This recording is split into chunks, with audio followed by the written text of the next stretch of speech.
ক্ষমতার ভারসাম্যের জন্য সংসদের উচ্চকক্ষের প্রস্তাব করা হয়েছে, তবে এটি সংসদের আসনের অনুপাতে হলে তা হবে পণ্ডশ্রম।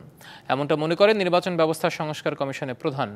এনসিপি বলছে শুধু পেয়ার পদ্ধতি হলে হবে না, উচ্চকক্ষের প্রস্তাবিত সদস্যদের নাম নির্বাচনের আগে প্রকাশ করতে হবে। আনুপাতিক হারে আসন বন্টনে কিছু ডান ও বাম দল একমত হওয়ায় ছোট দলগুলোর অংশগ্রহণও বাড়বে বলে মত বিশ্লেষকদের। জাতীয় সংসদের উচ্চকক্ষে ভোটের অনুপাতে আসন বন্টন কতটুকু যুক্তিসঙ্গত তা নিয়েই আলোচনা।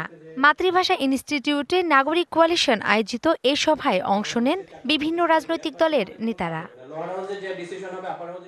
রাজনৈতিক দলগুলো বলছে নির্বাচনের আগেই উচ্চকক্ষের প্রস্তাবিত সদস্যদের তালিকা দিতে হবে।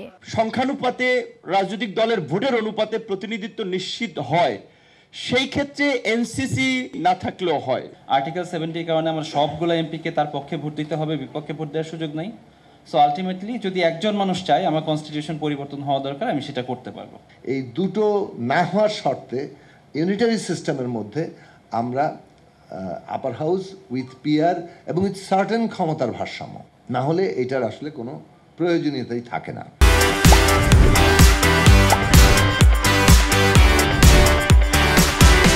পিয়ার হলে আছি, নাহলে আমরা নোট অফ ডিসেন্ট দেবো, এটা আমরা বলেছি। এবং আমরা লাস্ট কিন্তু এটা বলেছি, তাহলে কিন্তু আমাদের সমর্থন আমরা উইথড্র করে নেব।